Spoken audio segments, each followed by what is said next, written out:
نحمده ونستعينه ونستغفره ونعوذ بالله من شرور أنفسنا وسيئات أعمالنا من يهده الله فلا مضل له ومن يضلل فلا هادي له أشهد أن لا إله إلا الله وحده لا شريك له وأشهد أن محمدا عبده ورسوله يا أيها الذين آمنوا اتقوا الله حق تقاته ولا تموتن إلا وأنتم مسلمون يا أيها الناس اتقوا ربكم الذي خلقكم من نفس واحدة وخلق منها زوجها وبث منهما رجالا كثيرا ونساء واتقوا الله الذي تساءلون به والأرحام إن الله كان عليكم رقيبا يا أيها الذين آمنوا اتقوا الله وقولوا قولا سديدا يصلح لكم أعمالكم ويغفر لكم ذنوبكم ومن يطع الله ورسوله فقد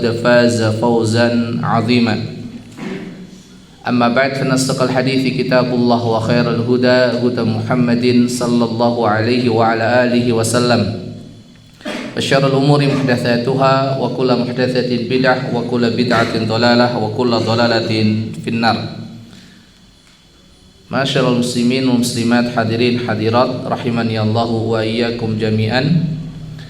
Kita masih melanjutkan kisah tentang Jurayj yang ketika sholat dipanggil ibunya 3 kali tidak menjawab, sampai-sampai ibunya berdoa sesuatu yang kurang baik untuk dirinya, dan doa seorang ibu mustajab di sisi Allah Subhanahu wa taala.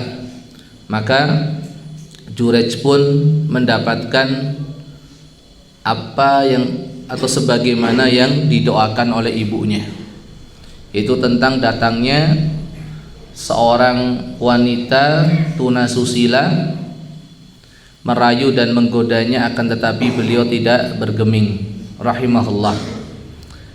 Dan seorang wanita tadi tidak kekurangan akal, maka datanglah dia kepada seorang penggembala,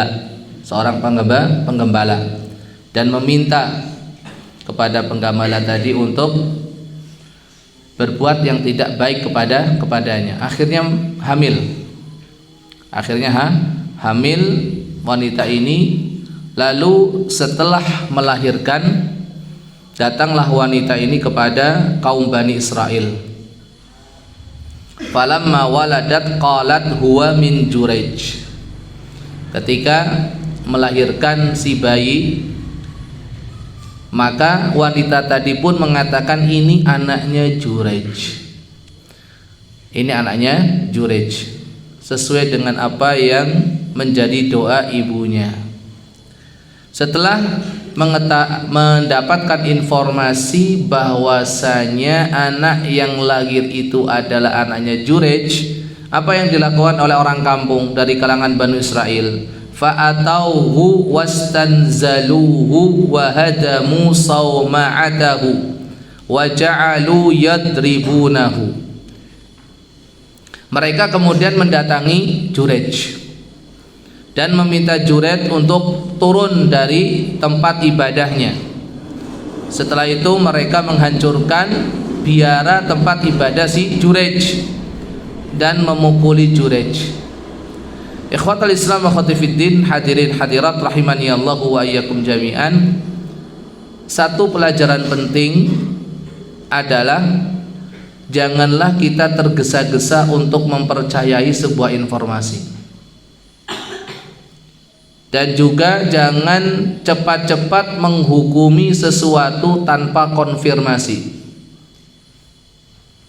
Lihatlah apa yang dilakukan oleh penduduk ketika mendengar cerita dari si wanita tadi, langsung dipercayai oleh mereka, lalu main hakim sendiri tanpa konfirmasi, tanpa bertanya terlebih dahulu kepada si Jurayj, apa benar ini adalah anakmu?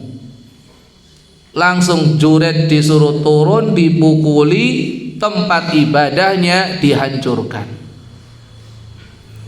Oleh sebab itu Allah Subhanahu wa taala telah memberikan bimbingan kepada kita. Ya ayyuhalladzina amanu in ja'akum fasiqun binaba'in fatabayyanu. Wahai orang-orang yang beriman, ketika datang kepada kalian seorang yang fasik membawa sebuah berita, Kenapa dikatakan orang yang fasik? Karena biasanya yang membawa berita tidak benar itu orang fasik. Adapun orang yang beriman tidak mungkin membawa informasi yang tidak benar. Seorang yang beriman adalah orang yang senantiasa jujur di dalam ucapannya, amanah di dalam menyampaikan informasi yang dia terima,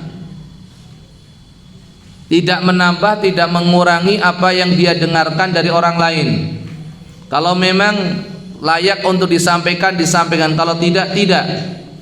Beda dengan orang yang fasik. Semua apa yang didengar, semua apa yang dilihat, semua apa yang didapatkan disebarkan dan disampaikan. Makanya di sini katakan, apabila ada seorang fasik datang kepada kalian membawa sebuah berita, fatabayyanu, tabayyunlah terlebih dahulu. Kebiasaan tabayyun dalam diri kita itu mulai berkurang dan mulai hilang, dimana kita begitu cepatnya menerima dan mempercayai informasi yang ada, lalu kita menjadikannya sebagai landasan untuk mengambil sebuah keputusan ataupun menghukumi orang. Apa yang akan terjadi ketika kita membenarkan dan mempercayai semua berita yang ada dan tidak bertabayun? Antusibu qauman bijahalatin. Bisa jadi nanti kalian akan mencelakai orang lain karena ketidaktahuan kalian, karena sikap kalian ceroboh dan tidak mencari kebenaran berita tadi. Fatusbihu ala ma fa'altum nadimin, kemudian kalian akan menyesal sebagaimana nanti kaum Bani Israel pun menyesal dengan apa yang telah mereka lakukan. Tahu dipukulin, biaranya dirobohkan, maka Juraij pun bertanya, waqala ma sya'nukum, ada apa dengan kalian? Ada apa dengan kalian? Kenapa kalian pukuli aku? Kenapa kalian hancurkan biaraku? Apa jawaban orang-orang itu? Zanaita bihadhil baghi fawaladat minka. Kamu telah berbuat zina dengan wanita tunasusila ini, dan ini anak kamu telah melahirkan seorang bayi. Maka Juraij pun bertanya, aina sabi, di mana anak itu, di mana bayi itu? Beliau rahimahullah ta'ala tidak langsung memberikan tanggapan dan jawaban, menunggu waktu yang tepat,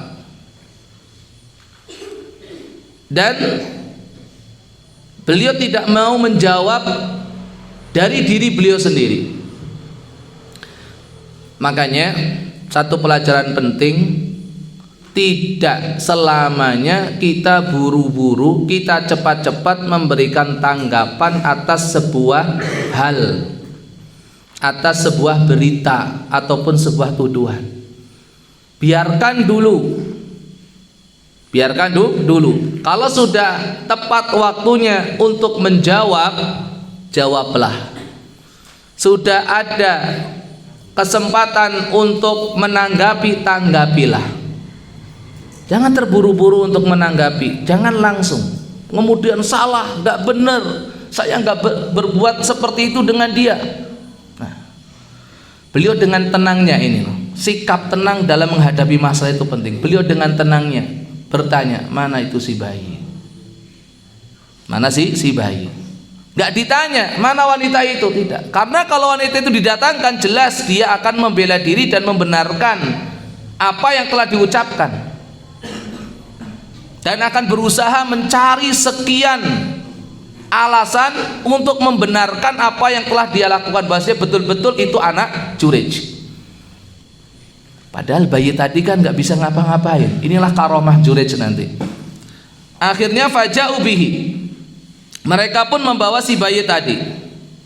Setelah bayi datang, apa yang dilakukan oleh Jurayj? Ini. Faqala, lalu Jurayj berkata, da'uni hatta usalliya. Saya minta waktu untuk sholat. Fasalla, maka beliau pun sholat. Falamman sarafa atas sabiyya fata'ana fi batnihi. Setelah beliau selesai sholat, kemudian beliau datang itu si bayi, lalu ditusuklah perut si bayi dengan jarinya, dengan pelan tentunya. Kemudian ditanya, ya ghulam, wahai bayi, wahai anak kecil, man abuka, siapa bapakmu? Qala fulanun ar-ra'i, bapakku adalah fulan si penggembala. Ikhwatul Islam wa khatifiddin, hadirin hadirat rahimani Allah wa yakum jami'an. Jadi dalam menghadapi masalah, hadapilah dengan tenang, hadapilah dengan pikiran yang dingin, jangan emosi, jangan amarah. Satu.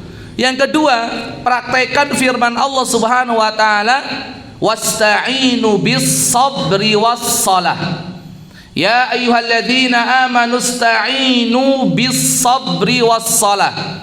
Dua redaksi langsung Allah sebutkan dalam surat yang sama, yaitu surat Al-Baqarah, di mana Allah Subhanahu wa taala memerintahkan kepada kita agar menjadikan sabar dan salat sebagai wasilah untuk memohon dan meminta pertolongan kepada Allah.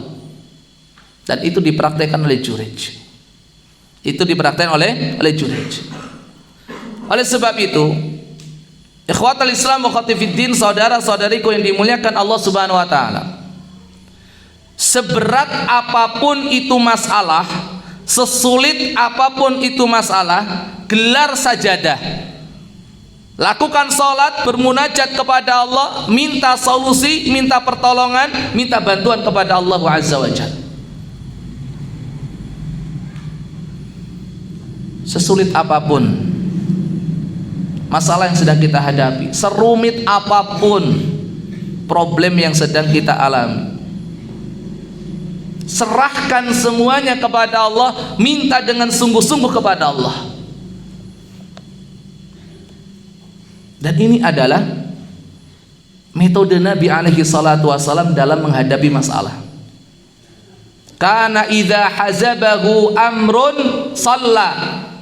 Setiap kali beliau mendapatkan masalah, mendapatkan kesulitan, sholat, beliau sholat. Beliau sholat. Demikian juga ketika dalam sebuah hadisnya Nabi sallallahu alaihi wasallam terbangun di waktu malam dalam kondisi ketakutan, karena beliau melihat ataupun mendapatkan wahyu fitnah sudah mulai turun. Turun. Maka apa yang beliau sampaikan? Man yuqidhu sawahiba hadhil hujurat. Siapakah yang membangunkan pemilik rumah-rumah ini, yaitu adalah para istri beliau radhiyallahu anhunna jami'an. Untuk apa? Untuk salat. Untuk salat. Ketika menghadapi fitnah, salat. Dan ini pula yang dilakukan oleh Nabi Ibrahim Khalilur Rahman alaihi salatu wassalam, dan juga istrinya Sarah alaihi salatu wassalam, saat keduanya datang ke negeri Mesir.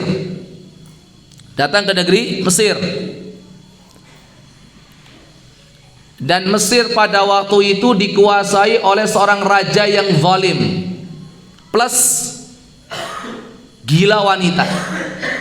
Setiap kali melihat ada wanita yang cantik, pasti langsung diambil sebagai istri. Apabila si wanita tadi belum punya suami, diambil paksa dari kedua orang tuanya.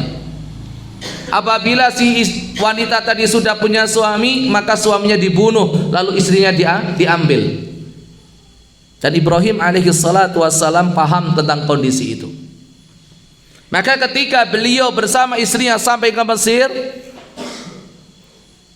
beliau sudah membuat rencana dengan istrinya. Nanti kalau sang raja tanya kepadamu, siapakah laki-laki yang bersamamu, jawab saja itu saudara laki-lakiku. Dan ketika aku pun ditanya siapakah wanita yang bersamamu, itu adalah saudara perempuanku. Kalau dijawab ini suamiku, ini istriku, dibunuh suaminya, yaitu Nabi Ibrahim alaihissalatu wassalam. Betul. Dan ini namanya tauriyah. Namanya tauriyah, dan itu diperbolehkan ketika kepepet dan dibutuhkan. Nggak boleh sering-sering. Betul, ketika ditanya dijawab seperti itu. Sebagaimana berita yang sudah tersebar, memang seperti itu kondisinya sang raja tadi.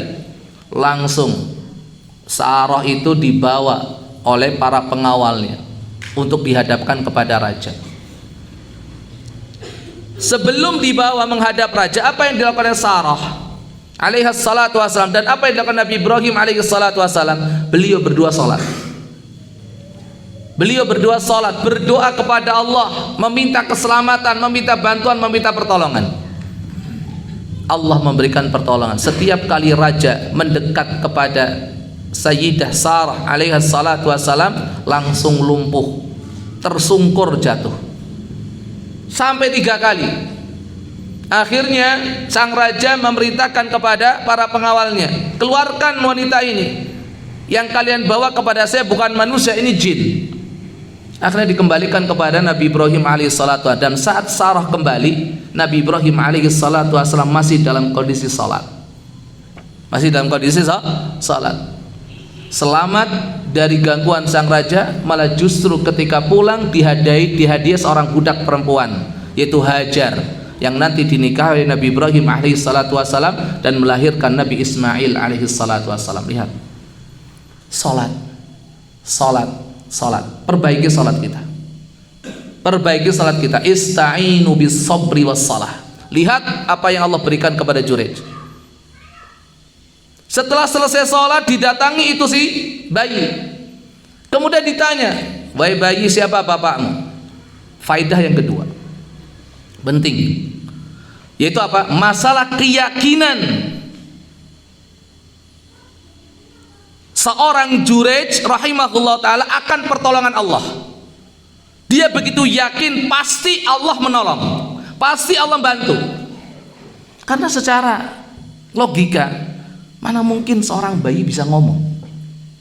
Tapi kenapa ditanya? Kenapa tetap ditanya oleh si Jurej? Karena beliau yakin Allah akan menjadikan bayi ini bisa ngomong. Makanya nggak usah coba-coba dengan Allah. Yakinlah Allah pasti menolong kita, Allah pasti bantu kita, pasti Allah memberikan keselamatan kepada kita. Husnudzan kepada Allah, yakin akan pertolongan Allah, yakin akan pertolongan Allah. Lihat Nabi Musa alaihi salatu wassalam saat dikejar oleh Fir'aun dan juga bala tentaranya. Dikejar oleh Fir'aun dan juga bala tentaranya. Akhirnya mereka lari. Tapi apa hendak dikata? Ternyata jalan yang dilalui oleh Musa alaihi salatu wassalam dan juga kaumnya ternyata jalan buntu. Karena di depannya lautan yang begitu luas. Sementara Fir'aun dan juga bala tentaranya sudah dekat mengejar mereka. Maka sebagian kaumnya berkata, "Inna la mudrakun." Sesungguhnya kita akan ketangkap.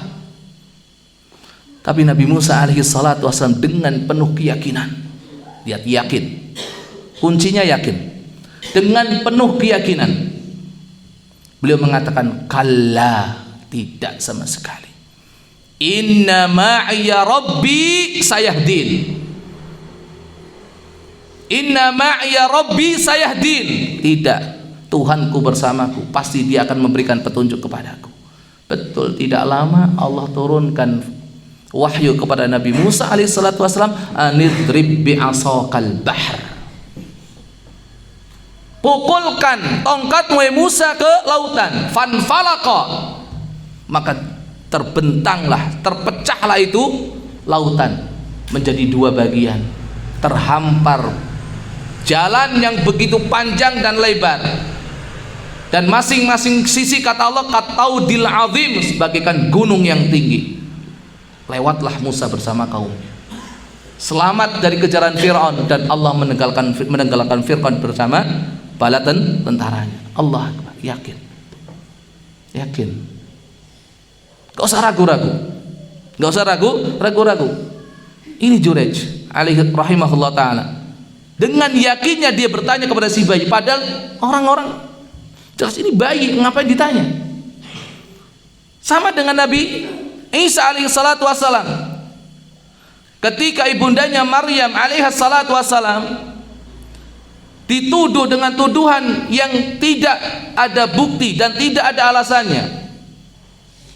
Ya Maryam, maka ana abuki imra'a sau'in wa makanat ummuki baghiyah. Bapakmu bukan orang yang jelek, ibumu bukan juga seorang wanita yang jelek pula, yang buruk. Ini anak-anak siapa? Apa Siti Maryam, Sayyidah Maryam alaihi salatu wassalam? Menjawabnya tidak. Cukup mengisyaratkan kepada bayinya, yaitu Nabi Isa, dengan yakinnya, padahal ini bayi. Akhirnya Allah jadikan Nabi Isa alaihi salatu wassalam bisa berbicara. Yakin kuncinya ya, yakin. Maka bayi itu berbicara, enggak, bapakku adalah si penggembala. Allah, selesai masalah, selesai.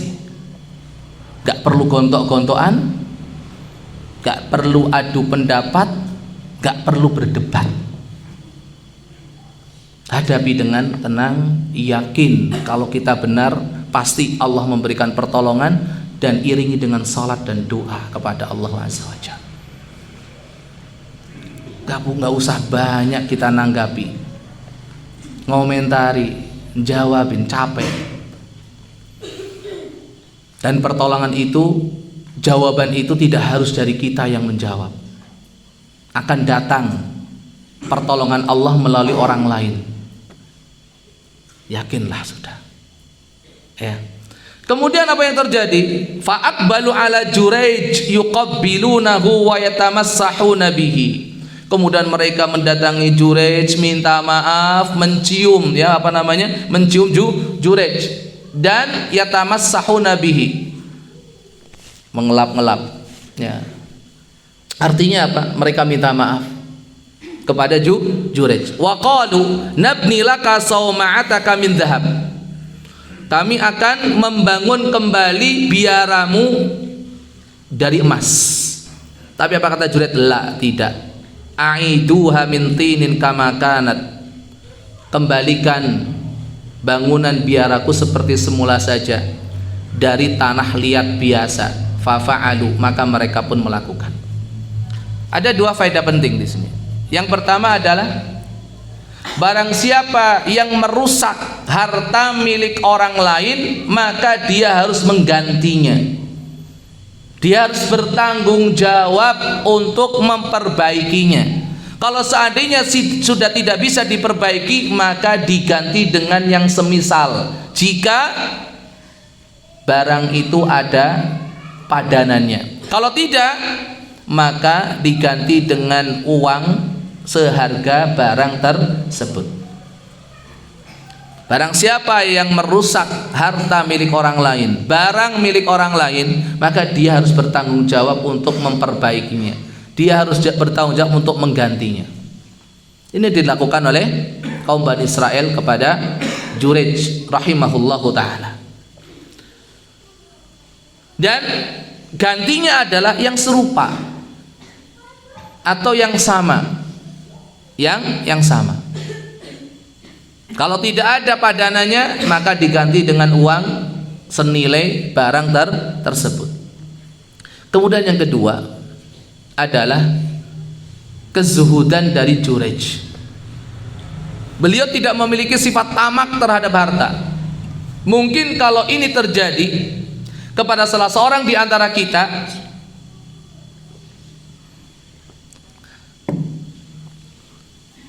Bangunan terbuat dari tanah liat, ditawari mau dibangun lagi dengan emas. Sopo sing nolak? Ya malah kebenaran toh. Tapi Jurayj tidak. Tidak bangun seperti semula. Inilah sikap yang harus kita teladani. Ya. Jangan malah mengambil kesempatan. Karena terkadang sebagian kita mengambil kesempatan. Contoh, nas'alullah salamat al-afiyah.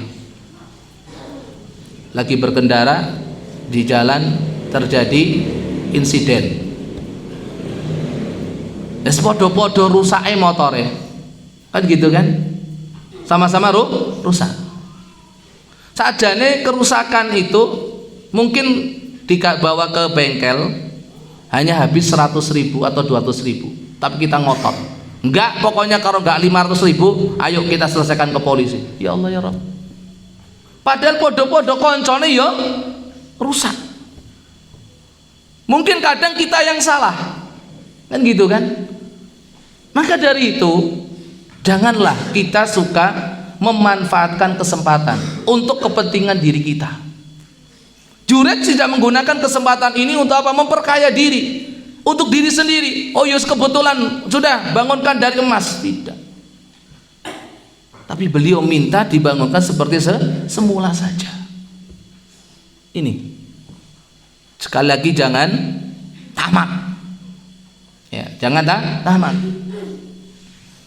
Kadang kerugian yang kita terima hanya sekian, tapi kita nuntut yang lebih banyak dari itu. Kadang kita ngomong, iya memang materinya cuma segini Ustaz, tapi kan kerugian moral. Nah, sudah mulai berbicara tentang moral. Ya, memang materialnya cuma segitu, tapi moral kita Ustaz, waduh.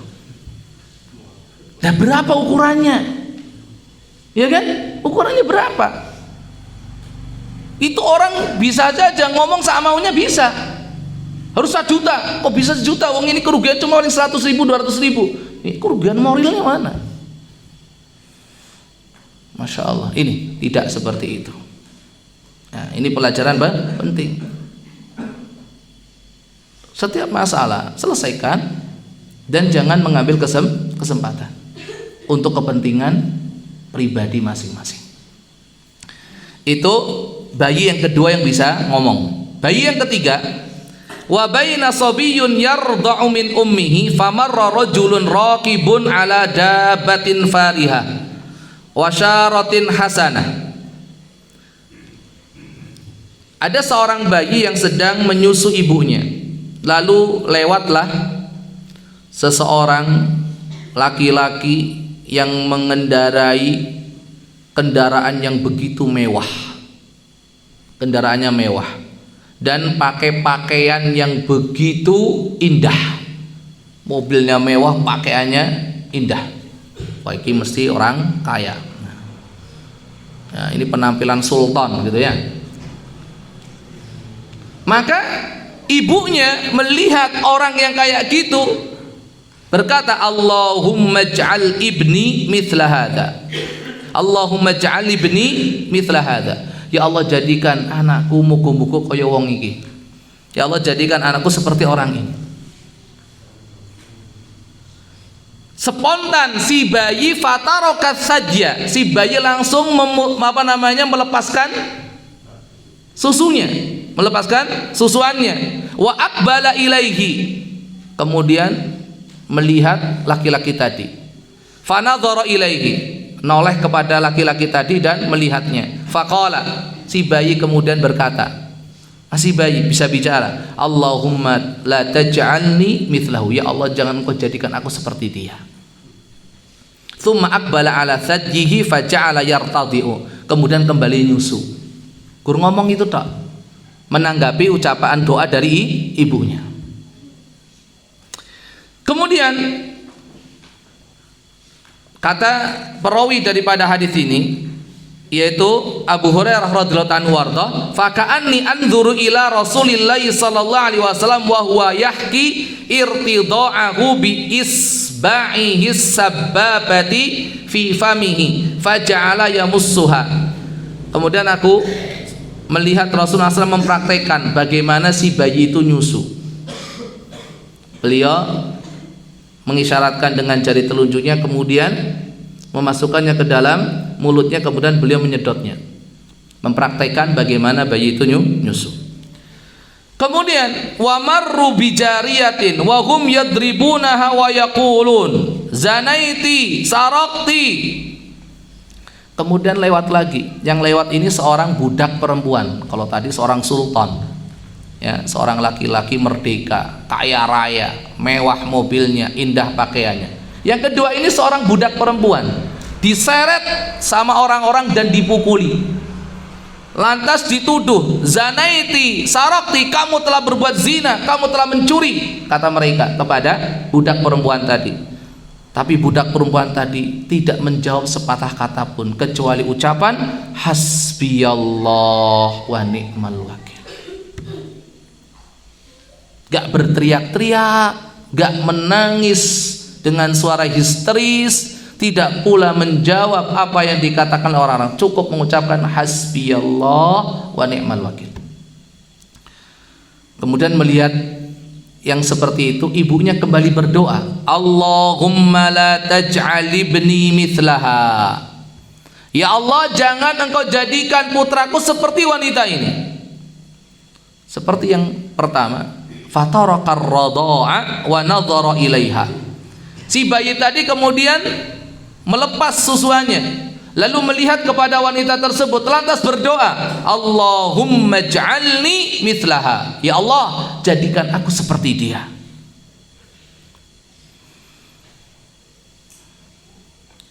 Fahuna kata roja al hadis. Pada saat itulah kemudian ibu dan anaknya itu berdialog, ngobrol. Faqalat halqa marra rajulun hasanul hay'ah faqultu Allahumma ij'al ibni mithlah faqulta Allahumma la taj'alni mithlah. Jadi ngobrol ibunya sama bayinya. Celaka.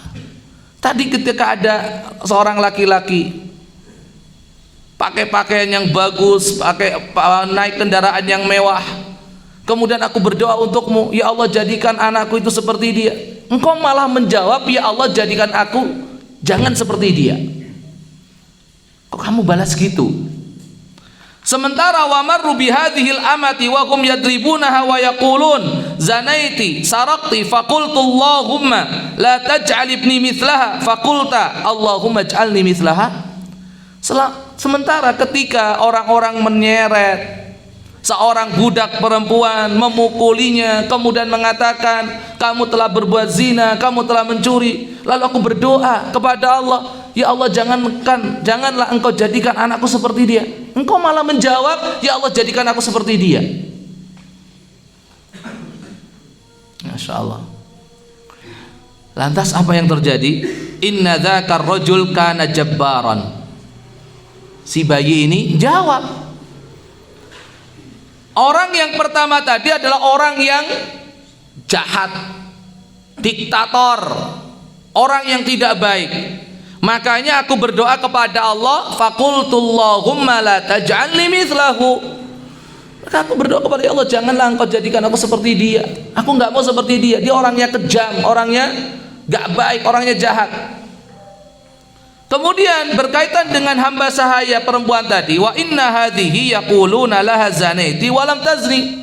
Adapun budak perempuan yang diseret dipukuli orang-orang kemudian dituduh berbuat zina, dia enggak berbuat zina sama sekali. Wa sarakti wa lam tasrik, ketika dituduh dia mencuri, dia enggak mencuri sama sekali. Maka aku pun berdoa kepada Allahumma ij'alni mithlaha, ya Allah jadikan aku seperti dia. Ikhwatul Islam wa khatibuddin rahimani Allah wa yakum jami'an. Ada beberapa faedah penting yang bisa kita ambil di sini. Yang pertama, jangan pernah tertipu dengan casing. Jangan pernah tertipu dengan penampilan luar orang. Ya. Ini, dan jangan pernah tergesa-gesa, terburu-buru menghukumi orang karena penampilannya. Jadi bahaya. Ini bahaya.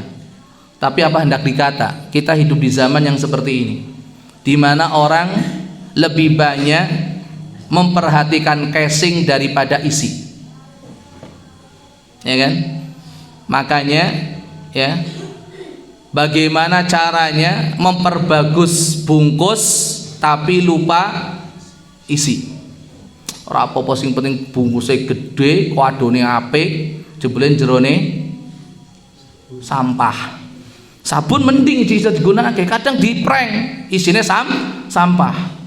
Ya, pernah viral ya. Ya, pernah viral di Ramadan, akhir Ramadan beberapa tahun yang lalu.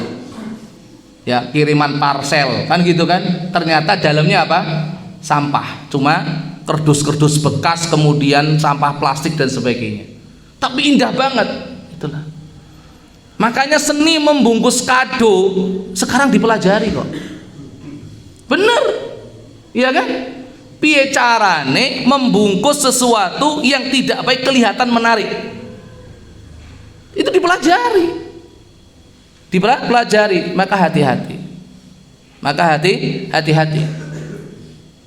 Kadang kita lebih perhatian dengan casing, penampilan luar daripada isinya. Ini. Makanya banyak orang sekarang itu apa? Pencitraan sudah. Pencitraan di mana-mana sudah. Sing penting ketok apik saka njaba, ning jerone berantakan. Ya. Harus seimbang. Yang kayak gitu, nek dalam istilah agama jenenge napa? Njaba karo jerone beda jenenge napa? Hah? Apa? Lah ya wis. Nifak. Itu nifak. Ketoke apik njabane tapi jerone ora padha, itu nifak. Ya, dan orang biasanya yang ditampakkan yang baik atau yang jelek? Yang baik, yang jelek disebarkan atau disembunyikan? Sembunyikan. Piye carane wong orang ngerti? Orang lain tidak tahu, ngertine guru apik-apik tok. Nih. Kalau sudah seperti ini, kapan kita introspeksi diri? Kapan kita muhasabah diri? Ya, kita melihat jati diri kita itu seperti apa? Sebetulnya kita itu siapa? Kita akan terus terbuai dengan pujian, sanjungan orang karena mereka melihat bentuk luarnya begitu menggoda. Bentuk luarnya begitu menggoda. Penampilan luarnya begitu luar biasa. Nah, kapan kita akan tahu kekurangan kita? Kapan kita tahu masalah-masalah yang ada pada diri kita? Kalau kita terus fokus menampilkan hanya yang baik-baik saja, sementara yang tidak baik kita sembunyikan, kita tutup rapat. Oh ben ojo enek wong sing ngerti. Kalau ada orang yang tahu, dimarahi. Ojo ngono kuwi sing disebar. Mosok kaya ngono kuwi malah diomongke. Lah kapan kita mau mawas diri dan tahu siapa diri kita? Makanya kita akan terus kayak gitu. Ya. Monggo azan terlebih dahulu.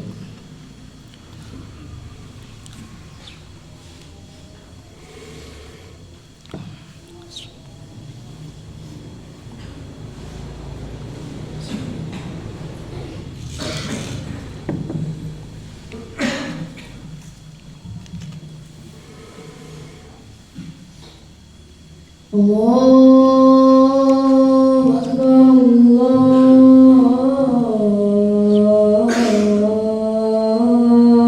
Akbar, Allahu Akbar,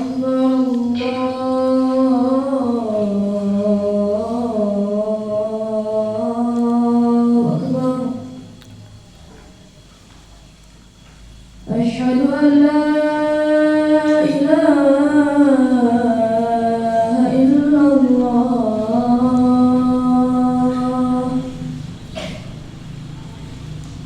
أشهد أن لا إله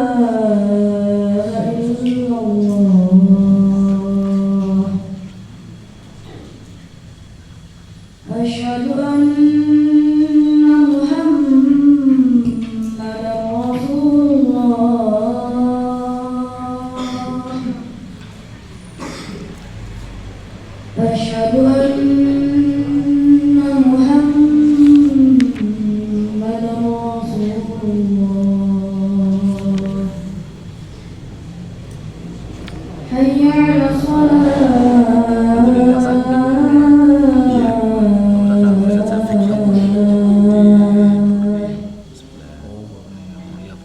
حي على الصلاة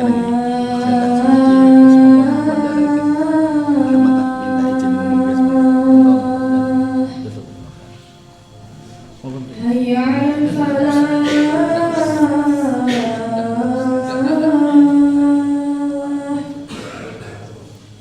حي على الفلاح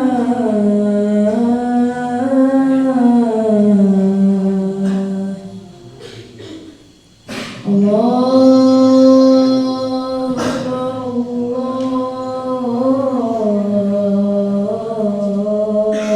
الله أكبر لا إله إلا الله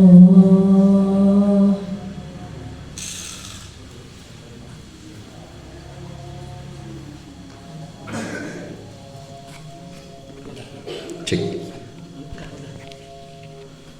Assalamualaikum warahmatullahi wabarakatuh. Sebelum pengajian dilanjutkan, ini sedikit ada pengumuman buat jamaah semuanya, terutama bapak-bapak yang rutin pengajian ke sini. Insya Allah di bulan Ramadan ini seperti biasanya kita mengadakan buka puasa setiap hari di masjid ini dari awal Ramadan sampai biasanya tanggal 28 Ramadan biasanya. Saya harapkan bapak-bapak nanti untuk bisa ikut hadir untuk meramaikan, karena memang kita menyediakan banyak daripada tahun-tahun kemarin, dan ada mungkin saya harapkan sangat untuk bisa hadir ke sini, terutama bapak-bapak yang selain pengurus yayasan, karena bulan ini kita banyak, para pengurus yayasan banyak yang agak sedikit banyak keluar karena permintaan di beberapa masjid kultum dan sholat, kultum dan imam dari anak-anak kita, dan sebagian bapak-bapak yayasan itu kan harus ada pendampingan. Maka saya harapkan bapak-bapak yang di luar pengurus, saya harapkan untuk bisa hadir syukur-syukur setiap hari, dan mungkin ada yang bisa membantu untuk pendampingan anak yang kita kirim ke masjid-masjid sekitar. Kan kadang-kadang kita butuh ada orang tua yang dampingi, dan juga butuh tenaga sopir.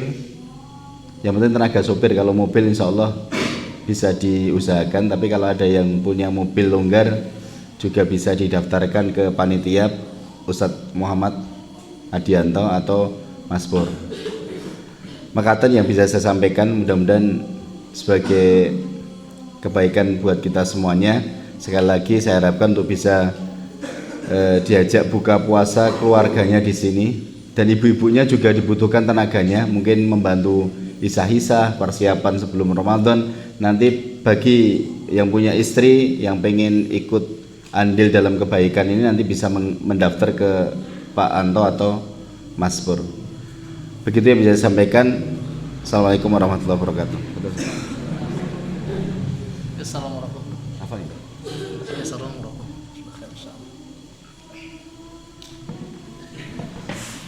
Bismillah, alhamdulillah, wassalatu wassalamu ala rasulillah. Faedah yang pertama itu tadi. Kemudian faedah yang kedua, ikhwatul Islam wa akhwati fiddin, hadirin hadirat rahimani Allah wa yakum jami'an, adalah bahwa nilai seseorang di hadapan Allah Subhanahu wa taala itu bukan karena dunianya. Nilai seseorang di hadapan Allah Subhanahu wa taala, kedudukan seseorang di hadapan Allah Azza wa Jalla itu bukan karena dilihat dari dunianya. Rasulullah sallallahu alaihi wasallam bersabda, "Innallaha la yanzuru ila suwarikum wala ila amwalikum, walakin yanzuru ila qulubikum wa a'malikum."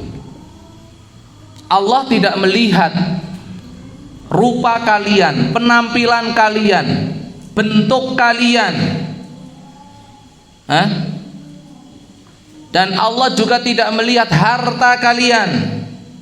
Allah tidak melihat status sosial kalian. Yang dilihat Allah adalah hati dan juga amalan kalian. Maka fokus kepada hati dan amalan. bukan fokus kepada penampilan dan juga kekayaan. Ini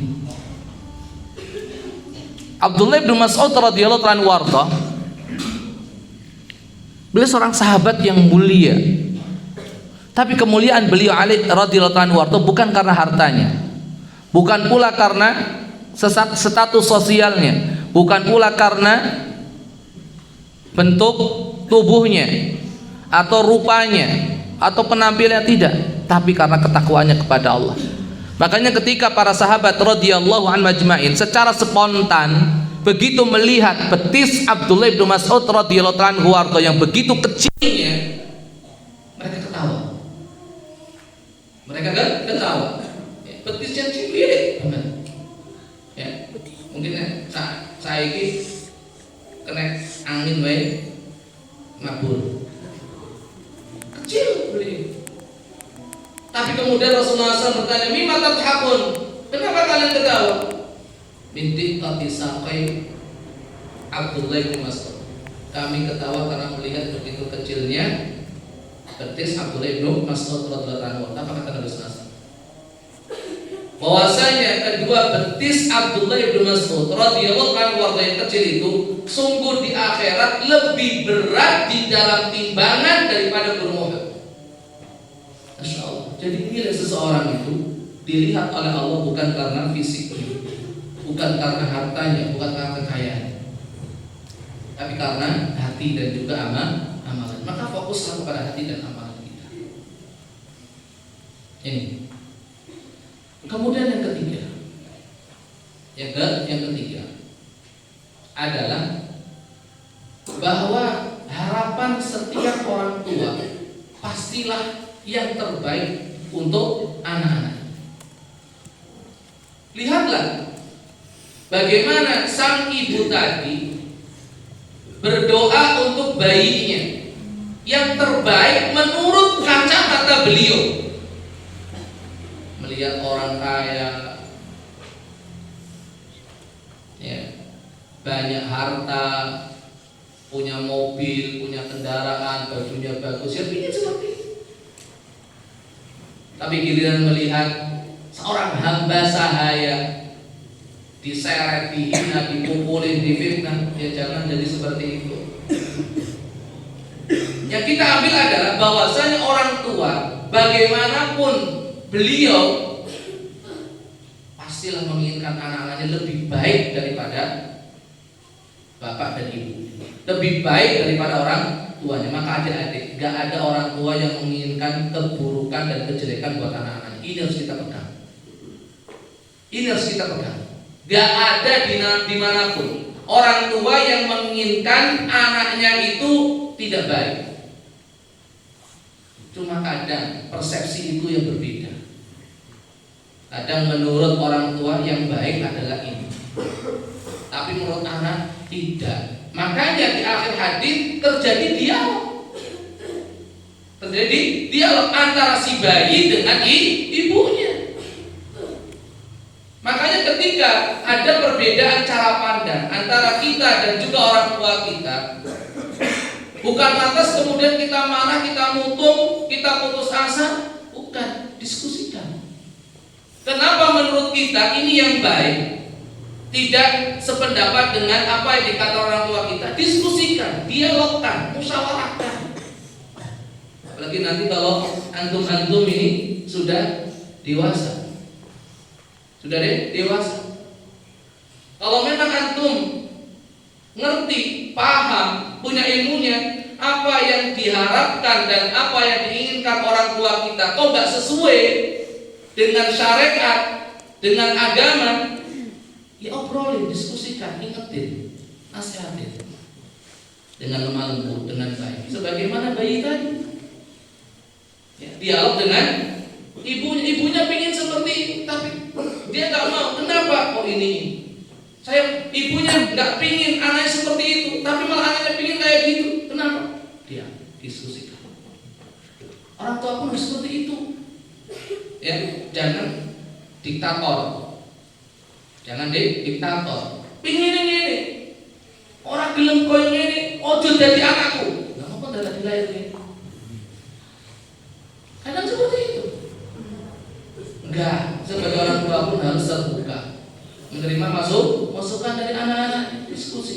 dialog. Masya Allah, ini pelajaran penting bagi kita orang tua dan juga anak-anak. Ya. Kemudian faedah berikutnya, tidak tahu nomor berapa. Ya. Adalah anjuran untuk mengucapkan hasbunallah wa ni'mal wakil atau hasbiyallah wa ni'mal wakil saat kita mendapatkan masalah, saat kita mendapatkan kesulitan, saat kita mendapatkan informasi yang mengkhawatirkan dan menakutkan. Minta perlindungan kepada Allah dengan mengucapkan hasbunallah wa ni'mal wakil saat kita menghadapi suatu masalah yang berat. Inilah yang dilakukan oleh Nabiullah Ibrahim alaihissalatu wassalam sebagaimana dikatakan oleh sahabat Abdullah ibnu Abbas radhiyallahu anhu. Kalimat terakhir yang diucapkan oleh Nabi Ibrahim alaihissalatu wassalam saat dilemparkan oleh kaumnya ke dalam kobaran api yang menyala-nyala, apa? Hasbunallah wa ni'mal wakil. Maka Allah turunkan bantuannya, Allah turunkan pertolongannya. Langsung turun wahyu kepada api. Ya naru, wahai api, kuni bardan wa salaman ala Ibrahim. Jadilah engkau itu dingin dan keselamatan bagi Ibrahim alaihissalatu wassalam. Kalimat ini pula yang diucapkan oleh Nabi yang mulia alaihissalatu wassalam bersama para sahabatnya radhiyallahu anhu ajma'in. Ketika ada seseorang yang baru datang dari kota Mekah menginformasikan innan nasa qad jama'u lakum fakhshawhum, bahwasanya penduduk Mekah, orang-orang kafir Quraisy, setelah kekalahan mereka dalam perang Badar, mereka ingin balas dendam. Mereka sudah berkumpul sekarang untuk menyerang kalian. Apa yang dilakukan para sahabat? Di antaranya mereka mengatakan hasbunallah wa ni'mal wakil. Maka apa yang terjadi? Gak jadi mereka menyerang. Tidak terjadi apa-apa kepada para sahabat yang mulia radhiyallahu anhum. Ini hasbunallah wa ni'mal wakil atau hasbiyallah wa ni'mal wakil. Ini juga disebutkan dalam sebuah athar Al-Imam Hasan Al-Basri rahimahullah ta'ala.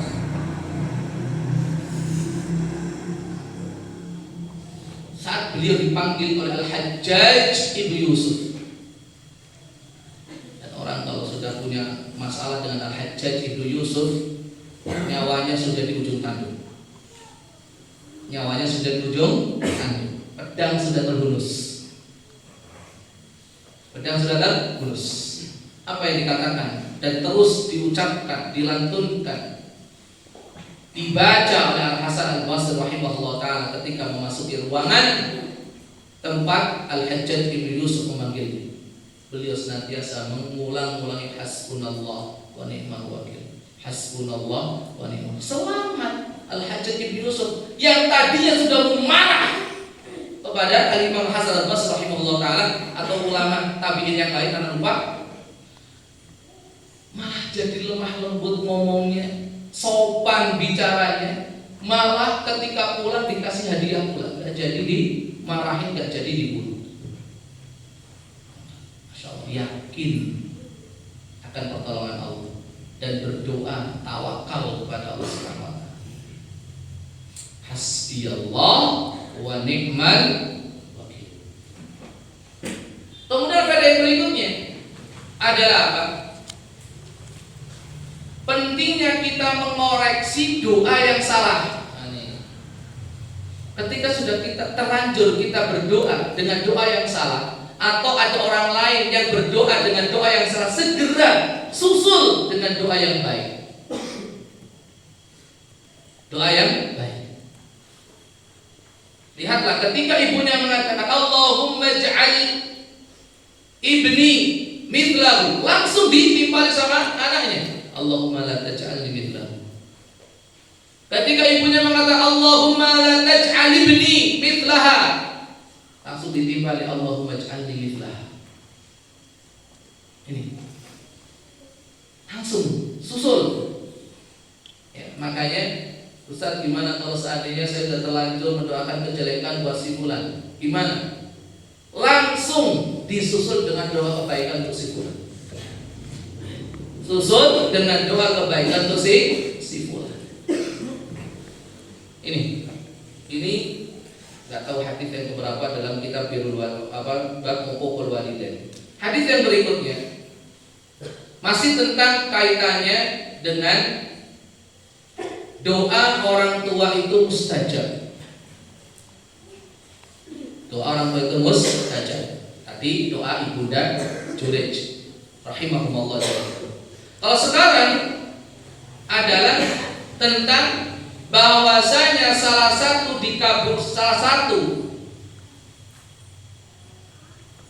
cara dikabulkannya doa oleh Allah Subhanahu wa taala adalah dengan wasilah birrul walidain.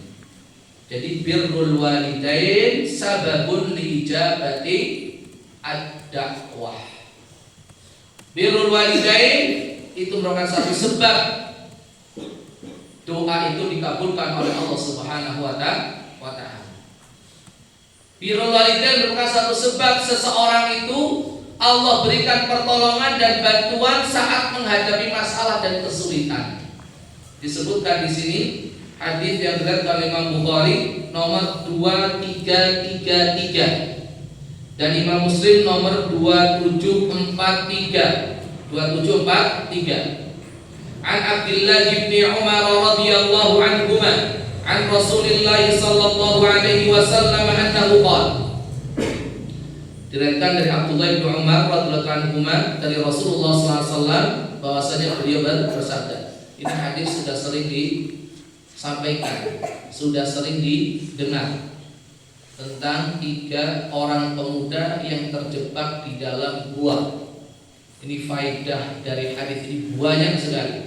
Sampai ada seorang ulama yang membahasnya dalam satu kitab khusus.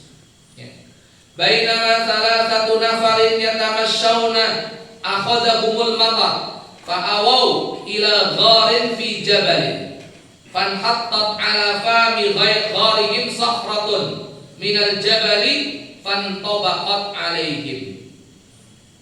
Ada 3 orang yang sedang berjalan-jalan, tiba-tiba mereka kehujanan.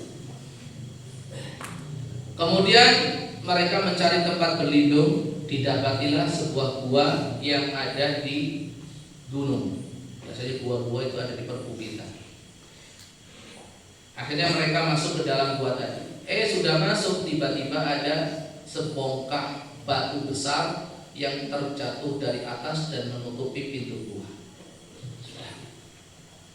Mereka sudah berpikir, kematian sudah ada di hadapan mata kita, tinggal menunggu waktunya. Mereka nggak bisa keluar dan di dalam nggak ada makanan dan minuman.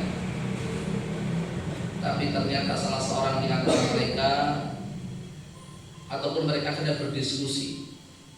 Faqala ba'duhum li ba'd, "Unzuru a'malan 'amiltumuha salihatan lillah fad'ullaha ta'ala biha la'allallaha yafrujuha 'ankum."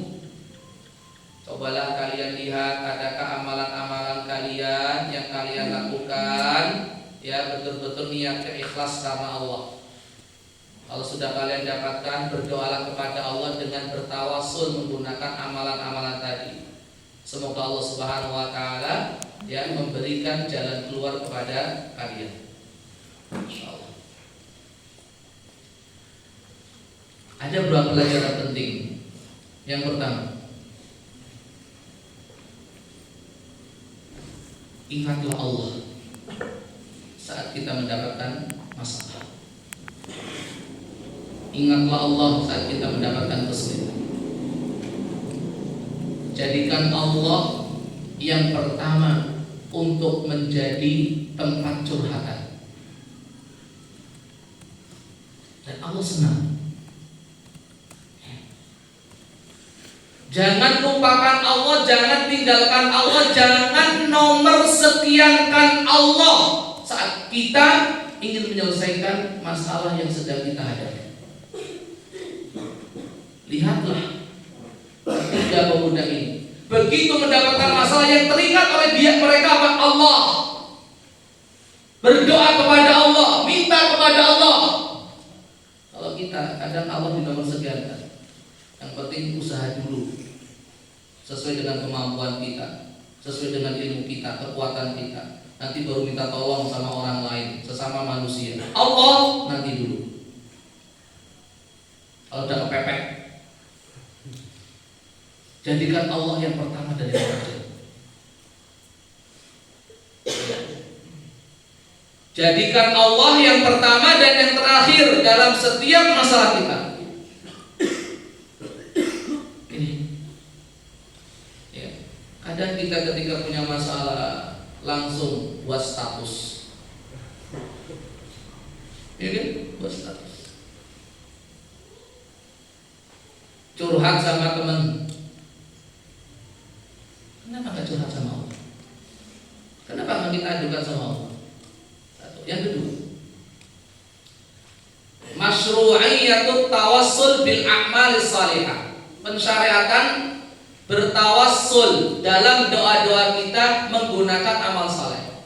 Karena tawassul yang disyariatkan cuma 3. Tawassul menggunakan nama-nama dan juga sifat-sifat Allah, bertawassul menggunakan amal saleh yang kita lakukan, dan yang ketiga bertawassul dengan doa orang yang saleh.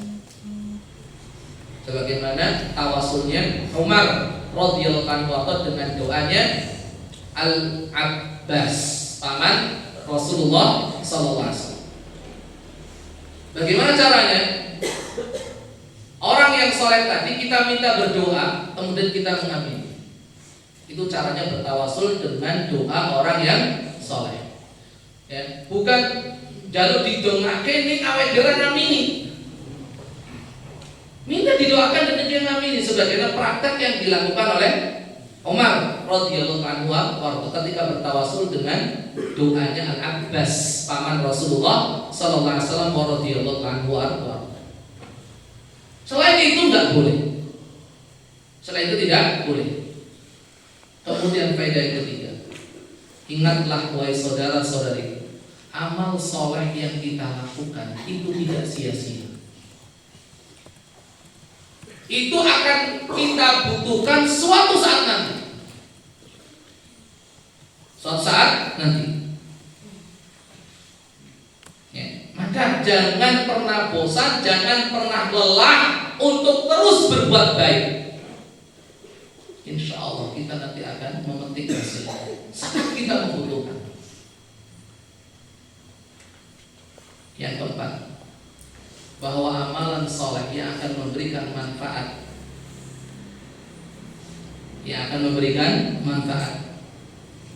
adalah amal soleh yang dilakukan ikhlas karena Allah. Maka keikhlasan di dalam beramal itu penting dan itu menjadi satu hal yang utama. Karena hadisnya mengatakan apa? Sholihatan lillah. Bukan hanya sekedar amal soleh saja, tapi amal soleh yang betul-betul niatnya ikhlas lillahi ta'ala. Dan ini berat. Karena tidak semua amalan itu ikhlas karena Allah. Maka lakukan segalanya hanya mengharapkan ridho dari Allah Subhanahu wa taala. Insyaallah ma kana lillahi yabqa wa ma kana li ghairillahi yafna. Maka lillahi yabqa, segala sesuatu yang kita niatkan karena Allah itu akan kekal. Itu akan bermanfaat, itu akan memberikan faedah. Itu akan membantu kita. Tapi wa ma kana li ghairillahi yafna. Tapi segala sesuatu yang kita tujukan bukan karena Allah akan hilang sirna begitu saja.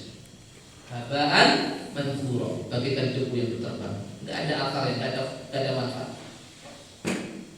Itu berat. Ya. Kemudian faedah yang terakhir adalah at-tafaul, sifat optimis dan husnudzon kepada Allah. La'allallaha yakhrujuha ankum. Semoga Allah memberikan jalan keluar kepada kalian. Ini harus optimis, husnudzon saat kita berdoa. Ud'ullaha wa antum muqinuna bil ijabah. Berdoalah kalian kepada Allah dan kalian yakin Allah akan memberikan pertolongan. Optimis. Ya, berharap hanya kepada Allah.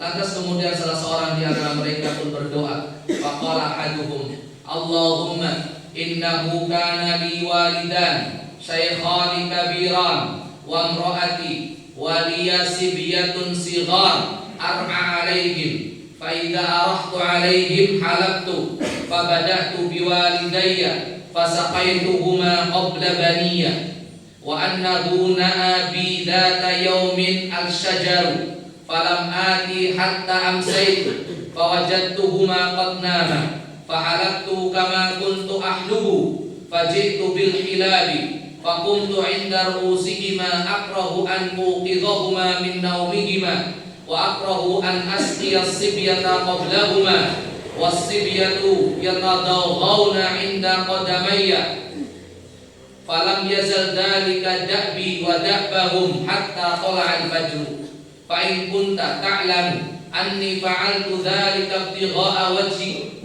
fakhruj lana minha furjatan nara minha as-sama' fa farajallahu minha furjatan fara'au minha as-sama'. Yang pertama, bertawasul kepada Allah dalam doanya dengan birrul walidain. Intinya, pemuda yang pertama ini, beliau punya keluarga, punya anak istri, dan punya dua orang tua yang sudah tua, yang sudah sepuh. Pekerjaan daripada pemuda ini adalah menggembalakan kambing. Sudah menjadi kebiasaan beliau. Setelah selesai menggembalakan kambing, beliau akan memerah susu kambing tadi. Dan susu tadi akan beliau berikan pertama kali untuk kedua orang tuanya. Anak istrinya belakang. Itu setiap hari seperti itu. Tapi pada suatu hari tempat gembalaan kambingnya cukup jauh, sehingga kepulangan pemuda ini ke rumah, orang ini ke rumah terlambat. Saat sudah memerah susu untuk dihidangkan dan diminumkan kepada kedua orang tuanya, ternyata kedua orang tuanya sudah tidur. Dan pemuda ini, laki-laki ini gak mau membangunkan kedua orang tuanya. Dan tidak pula mau membagikan, meminumkan susu ini kepada anak istrinya sebelum orang tuanya minum. Padahal anaknya sudah merengek-rengek, menangis-nangis minta susu. Tetap bersikukuh, pokoknya harus orang tua saya dulu. Tapi ternyata orang tuanya ditunggu nggak bangun-bangun sampai akhirnya menjelang fajar. Terus dipegangi itu air susu, bukan ditinggal tidur. Ya wis, karena bapak ibu pun sare, ya wis tak sareke aku ya tak turun. Nah, ditungguin. Jangan-jangan nanti terbangun. Dan saat terbangun berarti harus kita kasih susu sampai seperti ini. Padahal kondisi sehat. Sehat kedua orang tua ditungguin. Dan kita kadang disuruh nungguin orang tua yang sudah sakit, nggak kuat. Ya, dilihat orang tua sudah sare, melu, tinggal nyusul bojone nang kamar. Akhirnya apa? Pemuda tadi berdoa, Allah, kalau seandainya engkau tahu aku melakukan itu semua betul-betul karena mengharapkan wajahmu, maka sudilah kiranya engkau ya Allah bukakan sedikit dari pintu goa ini biar kami bisa melihat langit. Akhirnya Allah dengan kuasa menggeser itu batu sehingga sedikit terbuka. Tapi baru seperti itu. Dari sini ikhwatul Islam wa khatifiddin, saudara-saudara itu dimuliakan Allah Subhanahu wa taala, ada beberapa faedah yang bisa diambil. Yang pertama adalah keutamaan birrul walidain. Salah satu keutamaan birrul walidain sebagai salah satu sebab dikabulkannya doa yang kita panjatkan kepada Allah. Ketika dijadikan sebagai tawassul dalam doa-doa kita. Yang kedua, sikap birrul walidain yang luar biasa yang dicontohkan oleh pemuda ini. Ingat, setelah Allah dan Rasulnya alaihi salatu wassalam, kita harus menjadikan orang tua kita yang pertama. Kita gak boleh mendahulukan siapapun mendahului orang tua kita setelah Allah dan Rasulnya alaihi salatu wassalam. Entah itu suami kita, entah kalau seorang istri, seorang istri suaminya. Tapi bagi seorang suami yang soleh gak mungkin menghalangi istrinya untuk tetap berbakti kepada kedua orang tuanya. Meskipun itu adalah istri kita, anak kita, teman kita, atasan kita, tetap orang tua tetap nomor satu. Dan bagi seorang wanita selama belum bersuami seperti itu juga. Tapi kalau sudah bersuami maka suaminya. Dan suami yang soleh gak mungkin menghalangi seorang istri untuk tetap berbakti kepada kedua orang tuanya. Jadikan orang tua yang pertama. Sekalipun tadi ada uzur, orang tua sudah tertidur, anaknya nangis minta susu, tetap gak dikasih. Totalitas dalam birrul walidain. Totalitas dalam birrul walidain. Kemudian faedah yang ketiga, dan faedah yang ketiga ini yang kamu Allah nanti juga akan berulang untuk pemuda yang kedua dan yang ketiga, yaitu apa? Kita tidak boleh mengklaim bahwasanya amalan kita itu sudah ikhlas karena Allah. Janganlah kita mengklaim bahwasanya amalan yang kita lakukan itu sudah ikhlas karena Allah. Makanya pemuda tadi mengatakan in kunta ta'lamu anni fa'altu dzalika ibtigha'a wajhik. Kalau sedang kau tahu ya Allah, aku melakukan ini semua betul-betul karena ikhlas karenamu ya Allah. Jika kau tahu ya Allah, beliau tidak mengklaim, ya Allah, amalan ini betul-betul aku lakukan ikhlas karenamu ya Allah. Bukan itu kalimat yang disampaikan. Karena kita tidak tahu betulkah kita ikhlas dalam setiap amalan yang kita lakukan atau tidak. Ingat adab ini dari pemuda ini. Jika engkau tahu ya Allah, amal itu aku lakukan betul, aku lakukan ikhlas karena mengharapkan wajahmu ya Allah. Bukan dengan mengatakan ya Allah, sesungguhnya aku melakukan itu semua betul-betul ikhlas karena kamu, karena engkau ya Allah. Ikhlas karena mengharapkan pahala dari engkau ya Allah. Tidak. Karena sebagian orang itu bangga dengan amalan, bangga dengan ibadahnya, bangga dengan pencapaiannya, seolah-olah Allah sudah menerima amal perbuatannya dan itu yang terbaik. Jangan tertipu, jangan ghurur, jangan sombong. Maka Allah Subhanahu wa taala membukakan pintu buatan. Orang yang kedua, wa qala al-akhar, Allahumma innahu kanat li ibnatu ammin ahbabtuha ka ashaddi ma yuhibbur rijalun nisa wa talabtu ilaiha nafsaha fa abat hatta atiyaha bi mi'ati dinar fata'ibtu hatta jama'tu mi'ata dinar faji'tuha biha falamma waqa'tu baina rijlaiha qalat ya abdallah ittaqillah wa la taftahil khatama illa bihaqqih faqumtu anha fa in kunta ta'lamu anni fa'altu dhalika ibtigha'a wajhik fafruj lana minha furjatan fafarja lahu. Pemuda yang kedua ini bertawassul kepada Allah dalam doanya dengan amalan apa? Menjaga kehormatan diri dan orang lain. Pemuda ini bercerita, aku itu sangat sayang, sangat cinta dengan sepupu, putri daripada paman. Ingat, sepupu kita bukan mahram kita, maka boleh dinikahi.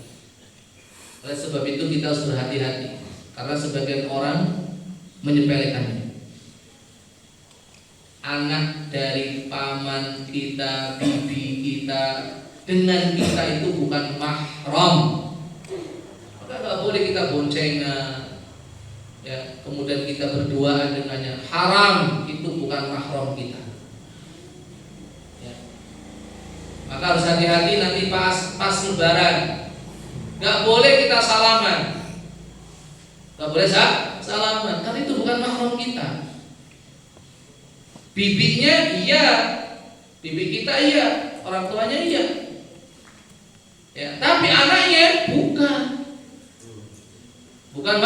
mahram bagi kita. Mahramnya untuk siapa? Untuk bapak kita. Kalau itu adalah anak daripada adiknya, gitu. Kalau kita bukan. Pemuda ini sangat sayang, sangat cinta dengan sepupunya. Sampai aku memaksa dia untuk berhubungan, tapi dia nggak mau. Kecuali saya memberikan kepada dia 100 dinar, nilai uang yang tidak sedikit. Ini menunjukkan bahwasanya ya, seorang wanita fitnahnya itu harta. Ya, fitnah bagi seorang wanita kebanyakan, bukan semuanya, tidak secara mutlak, umumnya itu harta. Ya. Makanya ujian seorang istri saat suami miskin, tapi ujian seorang suami saat dia kaya. Penjelasannya monggo dengan tafsir. Ya. Ujian bagi seorang istri saat suami miskin. Dan saat suami miskin itu ujian istri. Ya. Kadang sebagai istri tidak tahan, minta cerai. Ya, koyo ngene terus wis dot wae. Gitu kan? Aku enggak kuat. Tapi ketika suami kaya itu ujian bagi suami malah. Ya. Meskipun istri juga kena ujiannya, kena cobaan. Jadi cobaan seorang wanita itu ada di harta. Ya. Makanya kalau sudah dikasih ini mudah, menang gitu kan. Ya. Misalkan lagi nusuk wes sikil, ada kayak gitu, menang. Ya. Abang produksi telu. Kadang jenengan pun kayaknya juga mempraktekkan Arab mancing bola-bali orang itu izin, gitu kan? Bis ditinggali wae duit apa? Bis menang. Bis Pak rapopo kono. Ya, sesuk meneh. Sampai kapan jenengan? Itu suap loh, Bu. Ya. Itulah godaan. Makanya wanita sepupunya tadi nggak mau, pokoknya kamu harus ngasih saya 100 dinar. Uangnya tidak sedikit. Akhirnya betul, aku berusaha, kata pemuda ini, aku berusaha bekerja untuk bisa mengumpulkan uang 100 dinar tadi. Yang ketiga dari sini, bahwasanya untuk mendapatkan sebuah cinta butuh pengorbanan. Benar, cinta itu tidak datang sekonyong-konyong begitu saja. Butuh pengorbanan, butuh perjuangan. Ada tanya sama bapak-bapak, ya sama orang tua adik-adik. Tapi ingat, kalau belum waktunya jangan. Kalau belum waktunya jangan. Sesuatu yang kita ambil sebelum waktunya itu tidak baik. Ya, misalkan delok pelem, ning pentil, dipek, ya, diambil, dipetik, dimakan, enak apa enggak? Enggak enak dimakan. Nunggu sabar. Kalau waktunya sudah masak, dipetik, dimakan, enak. Demikian juga masalah hiburan. Pokoknya ada mikir sudah, belajar sudah. Nek durung waya aja mikir sing ngono-ngono kuwi. Ya, nek durung waya wis pokoknya apa? Belajar dulu. Nanti kalau datang waktunya sudah, insyaallah. Jadi cinta itu butuh perjuangan. Seperti laki-laki ini, kerja keras, pokoknya harus dapat uang 100 dinar. Dapat nih, akhirnya dikasih. Dikasihkan.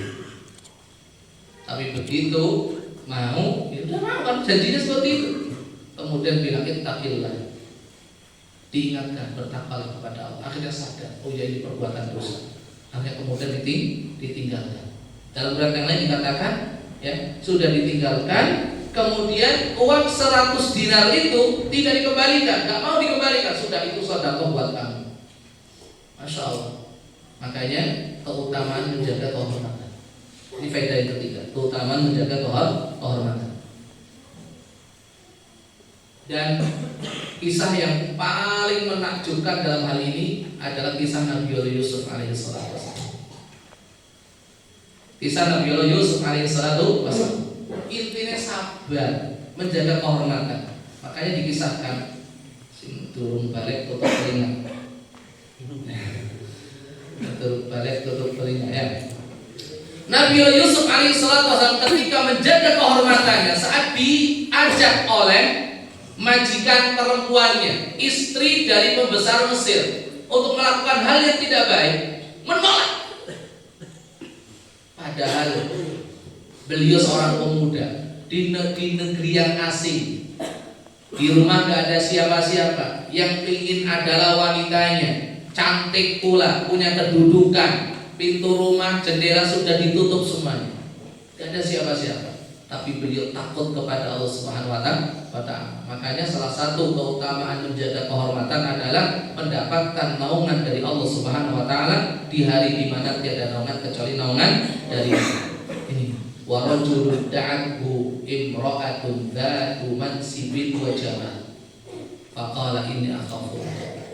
Seorang yang diajak berbuat yang tidak baik oleh seorang wanita, cantik, punya kedudukan pula, tapi dia mengatakan aku takut kepada Allah. Ayo, elek karuan tak gelem. Ayo ini, dan punya kedudukan, gitu kan? Yang bisa menatap, ayo elek gelem tak lapor ke karo bojoku, beliau pembesar negeri untuk memenjarakan kamu. Ini orang gelem. Artinya dalam kondisi yang lemah, posisi yang lemah. Ya Nabi Yusuf alaihissalam.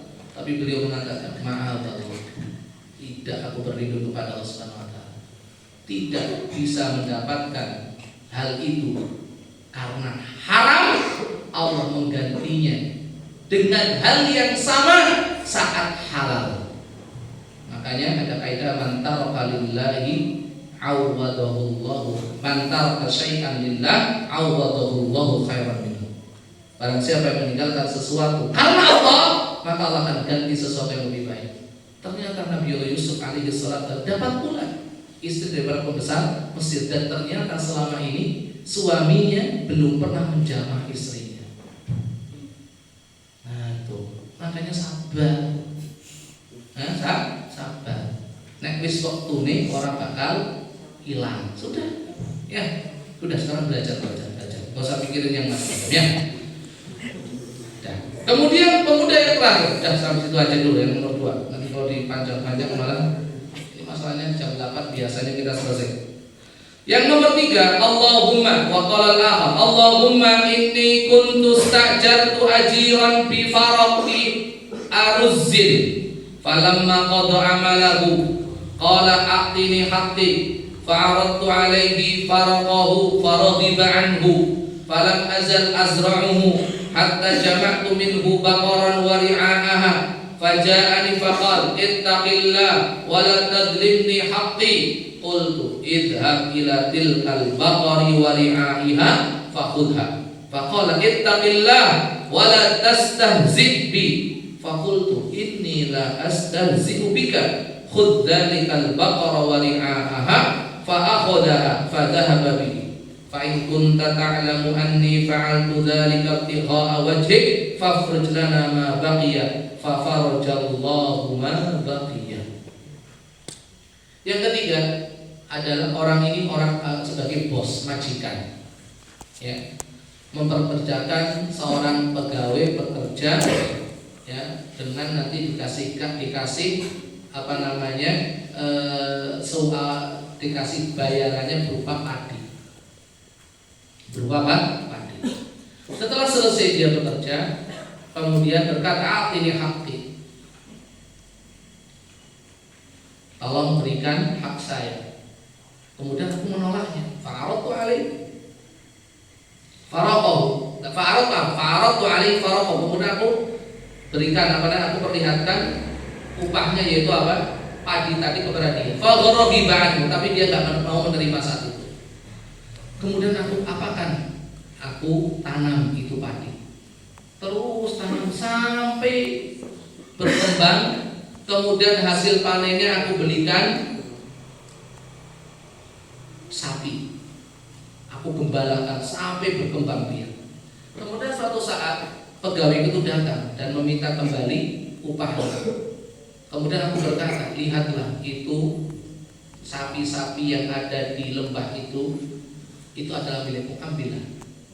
Maka pegawai tadi pun heran, enggak, janganlah kamu menghina saya, upahku enggak sebanyak itu. Enggak, ambillah, itu semua punya kamu, semua punya kamu. Maka diambil, dibawa. Kalau seandainya engkau ya Allah tahu bahwasanya aku melakukan itu semua betul-betul karena mengharapkan wajahmu, maka singkirkanlah, bukakanlah sisa daripada batu tadi. Akhirnya Allah Subhanahu wa taala membukakan batu tadi dan mereka bisa keluar dengan selamat dengan izin Allah Subhanahu wa taala. Faedah daripada yang terakhir ini apa? Bolehnya kita memperkerjakan orang lain. Namanya al-ijarah. Ya, akdul ijarah, mempekerjakan orang lain. Tapi harus jelas pekerjaannya apa dan bayarannya berapa dan berapa lamanya. Harus jelas. Ya.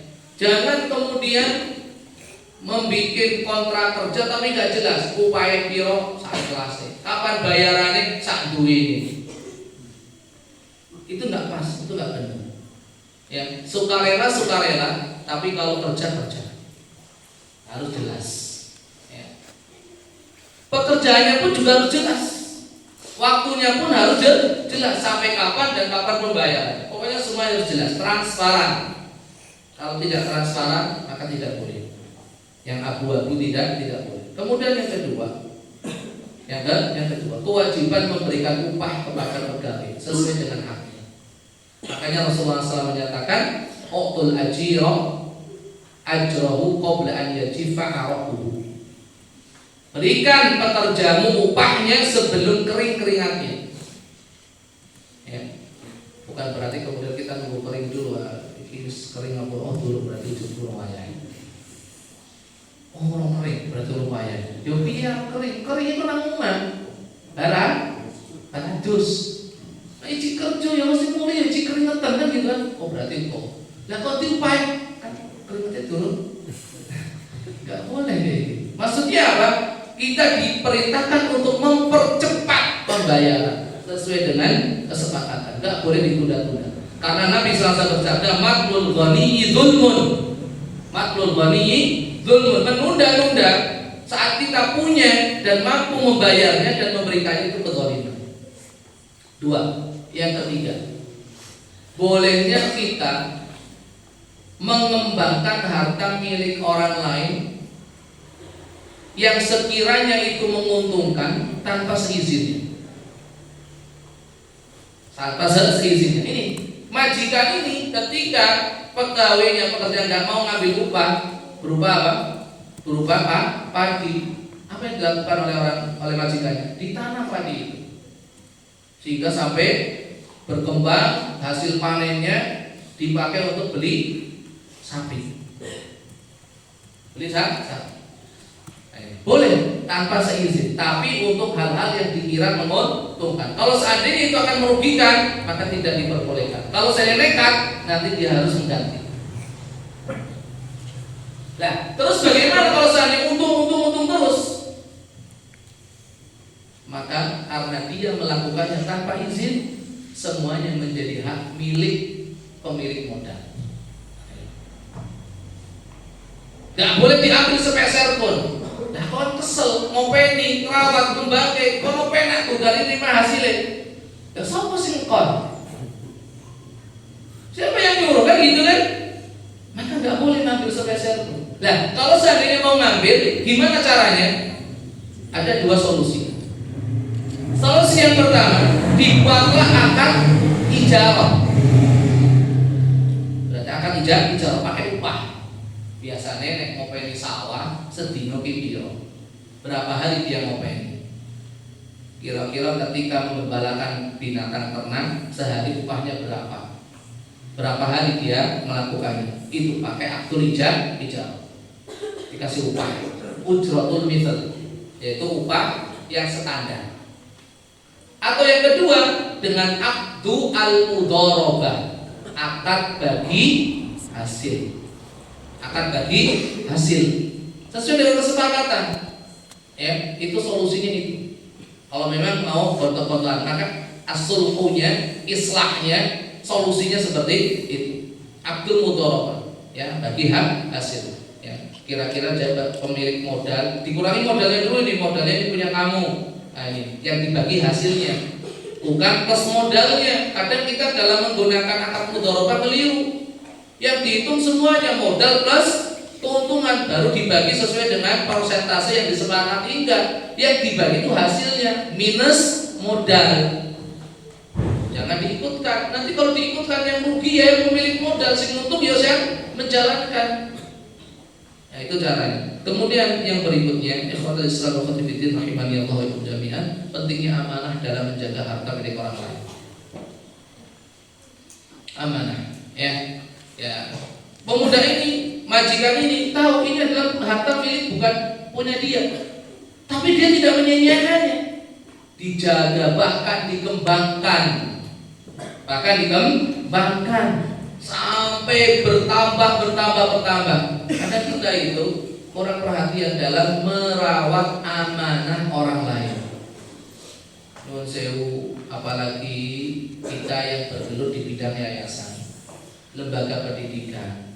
Nah, enek titipan dari umat, dari masyarakat, tolong betul-betul dirawat, dijaga, jangan dibiarkan begitu saja. Karena apa? Tidaklah mereka menitipkan harta mereka kepada kita kecuali satu tujuannya, agar terus mendapatkan pahala yang mengalir. Ya, ini memang berat untuk menerima amanah dari orang itu berat. Tapi semoga Allah Subhanahu Wa Taala memberikan kekuatan, taufik dan kemudahan kepada kita untuk menjaga amanah-amanah yang diberikan orang lain kepada kita. Seperti biasa, sudah jam 8 kita akhiri. Subhanallah bihamdika asyhadu an la ilaha illa anta astaghfiruka wa atubu ilaik. Semoga apa yang kita bahas, kita kaji pada malam hari ini Allah jadikan sebagai ilmu yang bermanfaat. Mohon maaf atas segala kekurangan, kebenaran semata dari Allah Subhanahu Wa Taala, kesalahan kekurangan berasal dari teman pribadi saya. Semoga Allah Subhanahu Wa Taala mengampuninya dan sekiranya hadirin hadirat semua. Assalamualaikum warahmatullahi wabarakatuh.